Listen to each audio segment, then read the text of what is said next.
जय श्री राम किसान भाइयों। सभी क्षेत्रों में सुपर सीडर से बोनी और खेत को बराबर करना और का चलन बहुत ज़्यादा हो गया है। तो इससे किसान जो अपनी फसल की बोनी करते हैं, इस समय मूंग और उड़द की बोनी हो रही है, पिछले सीजन में गेहूं की बोनी हुई थी।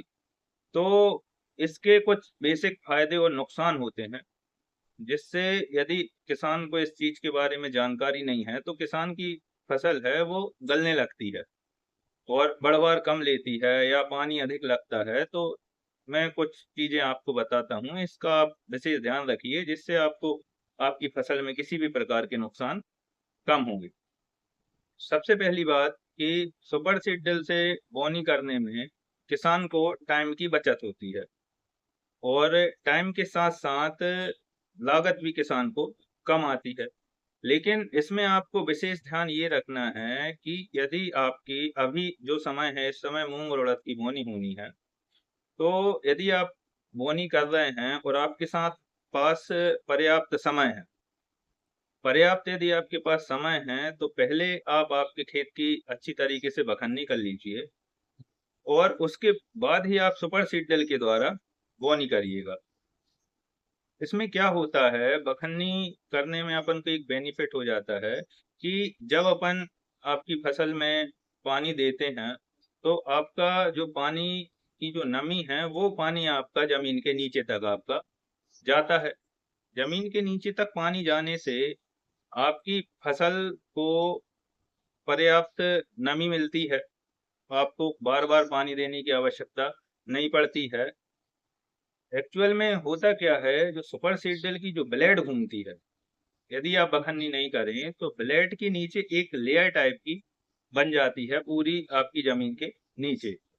तो उसमें जब आप पानी देते हैं तो आपका जो पानी है वो नीचे वाली लेयर पर जाके रुक जाता है, उसके नीचे आपका पानी नहीं जाता। और जब गर्मी के मौसम में तेज धूप पड़ती है तो सुपर सीडर की वजह से चलने से जो आपकी मिट्टी भुरभुरी हो जाती है, तो सूर्य की जो रोशनी आती है, धूप, वो जमीन के बिल्कुल नीचे तक पहुंचती है, उसकी लेयर तक। तो क्या होता है, लेयर तक पहुंचने की वजह से आपकी फसल में बार बार पानी लगता है। हाँ, और यदि आप बखन्नी करेंगे तो आपकी जो लेयर है वो लेयर नहीं बन पाएगी और गहराई तक आपका पानी जाएगा और तो डायरेक्ट धूप आपकी नहीं पड़ेगी। इससे क्या होगा, आपको पानी में रिकवरी मिल जाएगी। तो और दूसरी बात, जब लेयर बन जाती है, यदि आपने सुपर सीडर से बोनी नहीं की है, तो जो लेयर बनी हुई है आप उसमें पहला पानी लगाते हैं तब तो आपको किसी भी प्रकार का कोई नुकसान नहीं होता है। लेकिन जैसे ही आप दूसरा पानी आप ज्यादा मात्रा में लगा देते हैं, 4 से 5 घंटे का आप पानी लगाते हैं, तो आपका जो अंकुरण होता है पौधा वो गलने लगता है। तो आप कोशिश करें कि यदि आपने बिना जोतावनी करें सीधी आपने सुपर सीडर से यदि बोनी की हुई है, तो पहला पानी तो आप पर्याप्त मात्रा में दें। लेकिन जो दूसरा पानी है उसको आप 2 से ढाई घंटे का दें, जिससे आपकी मिट्टी की ऊपरी परत सिर्फ फूल जाए और आपका दाना जर्मिनेट हो जाए, ताकि आपको गलन की समस्या ना आए। और अभी क्या हुआ है, जैसे अभी तो आपके पास पर्याप्त टाइम यदि है, तो यदि आप गेहूं की फसल ले रहे हैं और गेहूं में यदि मूंग की बोनी कर रहे हैं, तो उस समय क्या होता है, आपकी जो बोनी का समय है वो मार्च के आखिरी हफ्ते या अप्रैल के पहले हफ्ते में पहुंच जाता है। इस समय किसान को बोनी करने की जल्दी होती है, तो किसान सीधा सुपर सीडर के द्वारा बोनी करता है। तो उसमें भी आप पानी का विशेष ध्यान रखें। यदि गेहूं की फसल में आपकी नरवाई है तो पहला पानी आप अधिक दें, क्योंकि आपकी जो नरवाई है वो अधिक से अधिक पानी आपका सोख लेती है और आपके बीज तक पानी नहीं पहुंच पाता और अंकुरण में आपको समस्या होती है।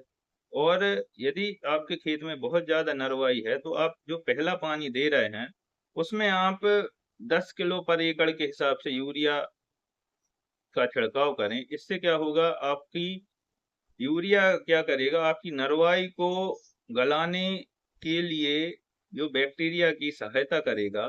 तो जो बैक्टीरिया आपकी नरवाई को गलाएगा उसको खाने के रूप में यूरिया चाहिए होता है।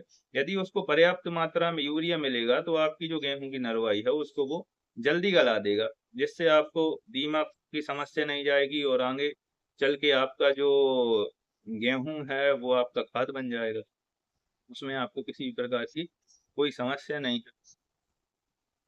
तो सुपर सीडर में विशेष रूप से आप पानी और जुतावनी का विशेष ध्यान रखिए। यदि आपके पास पर्याप्त समय है तो आप कुछ चीजों में गलती ना करें। जय श्री राम।